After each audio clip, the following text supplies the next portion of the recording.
Hi my dear friends, I hope you all the doing great. तो आज हम लोग एक फिजिक्स के क्वेश्चन को देखेंगे जो कि क्लास 12th के लिए बहुत इम्पॉर्टेंट है। ओके, इसी के अकॉर्डिंग सवाल पूछे जाते हैं बोर्ड एग्ज़ाम में 12th के। तो आज हम लोग इस क्वेश्चन को सॉल्व करेंगे। बहुत ही आसान है, बट वी नीड कॉन्सेप्ट अगर क्लियर हो तो ये क्वेश्चन बहुत आसानी से सॉल्व हो जाएगा। ठीक है। So before solving this question we need to find out कि क्या क्या चीज़ गिवन है इधर। ठीक है। तो पहले क्वेश्चन को रीड आउट करेंगे।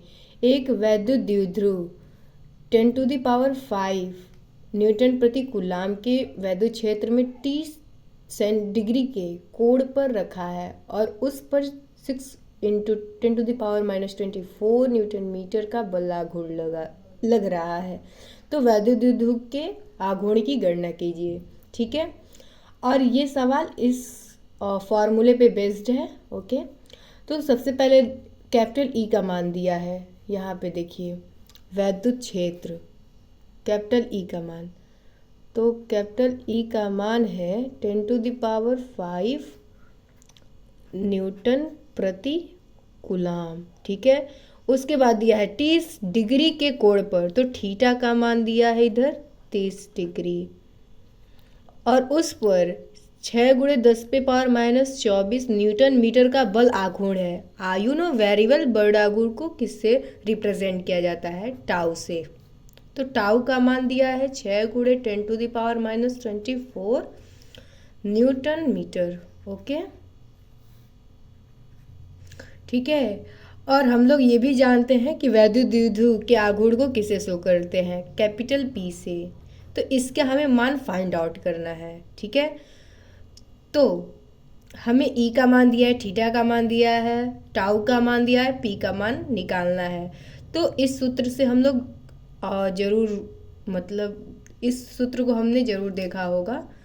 टाउ बराबर पी ई साइन थीटा। ठीक है।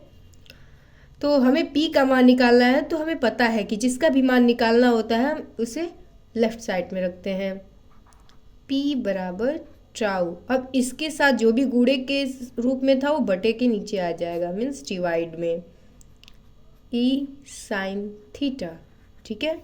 अब यहाँ पे हम मान रख देंगे। p बराबर टाउ का मान कितना दिया है? 6×10⁻⁻24। ई का मान भी हमें दिया है 10⁵ इंटू साइन थीटा का मान दिया है 30 अंश। ओके। तो यहाँ पे मैं लिख देती हूँ कि साइन 30 अंश का मान होता है 1/2। ठीक है। फिर यहाँ पे p बराबर 6 गुणे, अब यहाँ पे हम लोग घटा देंगे, ये ऊपर जाएगा तो 10⁻⁻5 हो जाएगा, तो -24 और -5 जुड़ जाएगा, तो यहाँ पे हो जाएगा 10⁻⁻29/sin 30 अंश का मान होता है। अभी रखते हैं इसको। तो अब यहाँ पे हो जाएगा p बराबर 6×10⁻29/1/2। This is the value of sine 30 degree. Okay. अब यहाँ पे डायरेक्ट हम नॉर्मली गुणा कर देंगे, तो हम इसे यहाँ पे लिख देंगे 6 दूना 12, 12 गुणे 10⁻⁻29। This is the value of P. Okay. P means वैद्युत द्विध्रुव आघूर्ण। इसको हम कोटिमान के रूप में लिख सकते हैं। This is also answer, but अगर कोटिमान के रूप में लिखेंगे तो हम इसे ऐसे कर सकते हैं p बराबर 1.2 इंटू 10⁻⁻28। एक घट जाएगा क्योंकि दशमलव हमने ये राइट साइड में बढ़ाया। ठीक है। इसका मात्रक होता है, वेरी इंपॉर्टेंट, बिना मात्रक के हम लोग नहीं लिख सकते। तो इसका मात्रक होता है coulomb metre. Okay. This is not centimetre, C को हमने कैपिटल में लिखा है, तो ये इसको कूलाम मीटर पढ़ेंगे। आप ऐसे भी लिख सकते हैं, कोई दिक्कत नहीं। तो ये हमारा क्वेश्चन सॉल्व हो गया। Thank you.